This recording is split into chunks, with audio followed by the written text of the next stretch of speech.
Hey guys, welcome back to my channel. मैं हूं आमिर। जैसा कि बहुत दिन बाद वीडियो आ रहा है, तो खैर मतलब कुछ प्रॉब्लम था जिसकी वजह से वीडियो नहीं आ पा रहा था इस वाले चैनल पे। मैंने 2-3 वीडियो अपलोड किया है लेकिन मेन चैनल पे किया है। खैर उससे आपको क्या ही मतलब है, क्योंकि आप ऑलरेडी आपको कोई कॉलेज मिल चुका है AKTU में और आप पढ़ाई कर रहे हैं। तो देखिए ना, इस वीडियो में हम आपको 3-4 ऐसे पॉइंट हैं, 5 ऐसे पॉइंट हैं जो कि हम आपको बताएंगे। जैसा कि आप जब AKTU में आ चुके हैं, आप मतलब एडमिशन ले चुके हैं, पढ़ाई कर रहे हैं, हो सकता है कि आपके क्लासेस चल रहे हों या फिर हो सकता है कि ना चल रहे हों। अगर चल रहे हों तो हो सकता है कि ऑफलाइन चल रहे हों या फिर ऑफलाइन चल रहे हों या फिर ऑनलाइन चल रहे हों। जैसे भी आपका क्लासेस चल रहे हैं, आप मतलब पढ़ाई कर रहे हैं। तो जब आप पढ़ाई कर रहे हैं तो जाहिर सी बात है कि एग्ज़ाम भी होगा, इसका आपको एग्ज़ाम भी देना होगा। तो आपका एक तो होता है एंट्रेंस एग्ज़ाम, जो बिगिनर है उनके लिए हम बताना चाहते हैं, जो ऑलरेडी जानते हैं तो खैर उनके लिए कोई बात नहीं है। एक तो आपका होता है एंट्रेंस एग्ज़ाम, जिसको देने के बाद आप सिलेक्ट हुए हैं, आपको कोई कॉलेज मिला है और आप मतलब AKTU में आए हुए हैं, एडमिशन लिए हुए हैं, पढ़ाई कर रहे हैं। फिर उसके बाद जो आप पढ़ाई कर रहे हैं उसके बाद आपका होगा सेमेस्टर एग्ज़ाम। तो सेमेस्टर एग्ज़ाम का मतलब है कि 6-6 महीने पर एक बार आपका होता है। लाइक क्या आपका अगर BTech कोर्स है या फिर B.Pharma कोर्स है ना, तो 4 साल का होता है। तो इसमें हर एक साल पे 2-2 बार आपका एग्ज़ाम होता है। मतलब फर्स्ट सेमेस्टर का एग्ज़ाम होगा, सेकंड का होगा, थर्ड, फोर्थ, फिफ्थ, सिक्स, ऐसे से आपका होता जाएगा।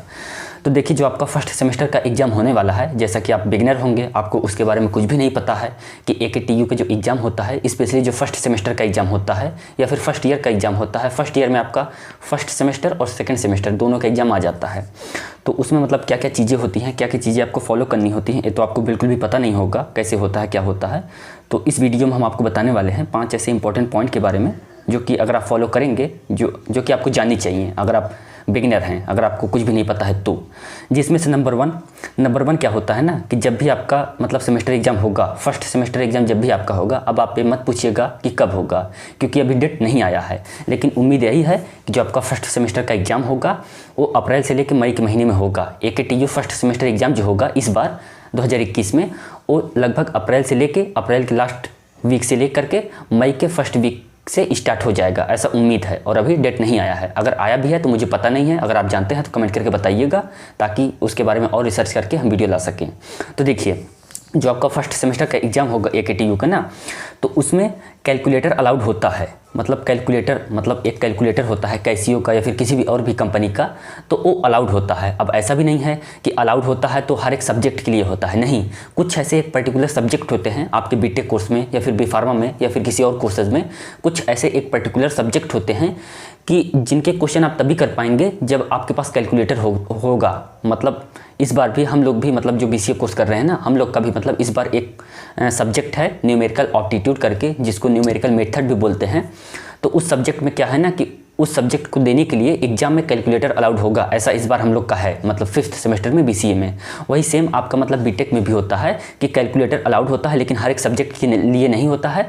कुछ ऐसे पर्टिकुलर सब्जेक्ट ही होते हैं जिनमें मतलब कैलकुलेशन लंबा चौड़ा करना होता है, बिना कैलकुलेटर के आप कैलकुलेशन नहीं कर पाते हैं, तो उनके लिए आपका मतलब कैलकुलेटर अलाउड होता है। ये तो हुआ पहला पॉइंट। उसके बाद नंबर टू उनके लिए है जो यूपी बोर्ड के स्टूडेंट हैं या फिर बिहार बोर्ड के स्टूडेंट हैं या फिर जिनके क्लास 12th में हिंदी था।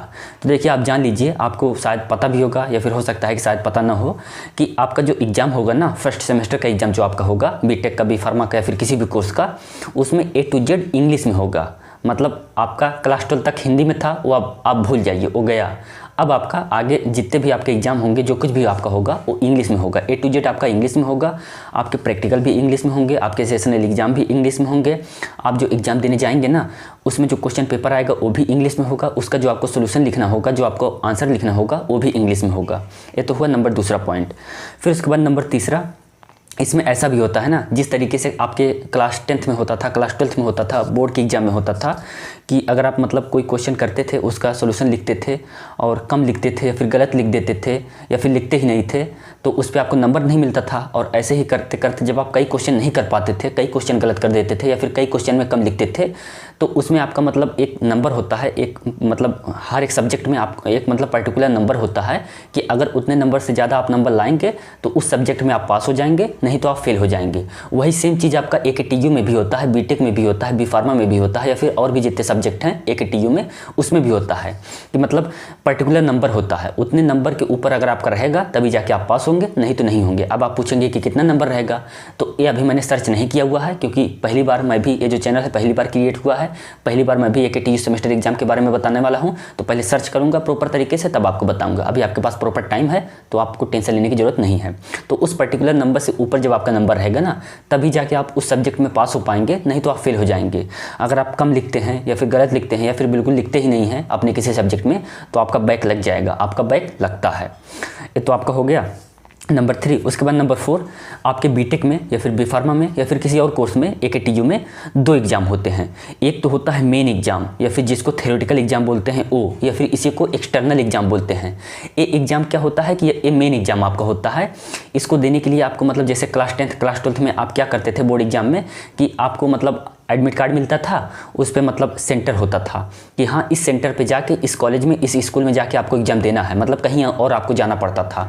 वही सेम तरीका यहाँ पे भी होता है कि आपको किसी और कॉलेज में जाना पड़ेगा, वहाँ पे जाके आपको एग्ज़ाम देना पड़ेगा। तो ये तो हो गया मतलब पहला, मतलब 2 एग्ज़ाम होते हैं, उसमें से पहला एग्ज़ाम हो गया।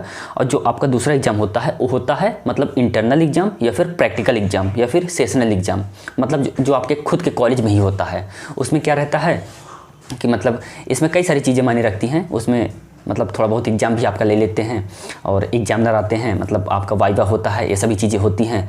आप मतलब उस पर कुछ थोड़ा बहुत आपको लिखाया जाता है, मतलब सेम एग्ज़ाम वहाँ जैसे वहाँ था वैसे यहाँ था, लेकिन वहाँ मतलब एकदम निगरानी में होता है। वहाँ पे आप बिल्कुल भी चीटिंग नहीं कर पाते हैं, बिल्कुल भी कुछ भी नहीं कर पाते हैं। यहाँ सब कुछ ढीला ढाला रहता है क्योंकि कॉलेज में ही आपका होता है और कॉलेज वालों के हाथ में होता है कि आपको कितना नंबर देना है, सब कुछ उनके हाथ में होता है। आपका बिहेवियर भी चेक किया जाता है, आपकी अटेंडेंस भी चेक की जाती है कि आपका परफॉर्मेंस कैसा है, उसी के अकॉर्डिंग आपको इसमें नंबर मिलता है। तो आप मतलब कंसिस्टेंसी को मेंटेन करके रखिएगा। कॉलेज जाते हैं तो डेली जाइएगा। ये हो गया नंबर 4।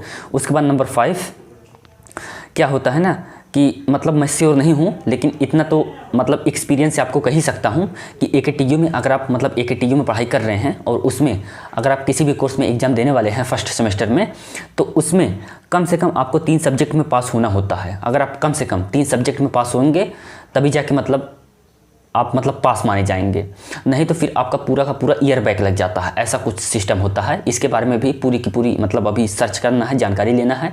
मतलब फ्रेंकली स्पीकिंग तो अभी इसके बारे में बहुत ज़्यादा मतलब नॉलेज नहीं है, इसीलिए मैं आपको बता दे रहा हूँ मतलब। और बाकी अभी और अच्छे से मतलब लाएंगे और आपको आगे चल के बताएंगे। यही है कि मतलब आपको जितना ज़्यादा से ज़्यादा हो सके आपको हर एक सब्जेक्ट में पास होना है। मतलब अगर वैसे तो आप कोशिश करिए कि आपका किसी भी सब्जेक्ट में बैक ना लगे तो बेहतर रहेगा। मान लीजिए कि अगर लग भी जाता है ना, तो जितने मतलब कम से कम सब्जेक्ट में बैक लगेगा उतना ही आपके लिए बेनिफिशियल होगा, क्योंकि इससे क्या रहेगा कि आपके ईयर बैक लगने के चांसेस कम हो जाएंगे। नहीं तो किसी किसी का होता है कि पूरा का पूरा मतलब 5 के 5 या फिर 6 सब्जेक्ट हैं या फिर 7 सब्जेक्ट हैं, सब में बैक लग जाता है।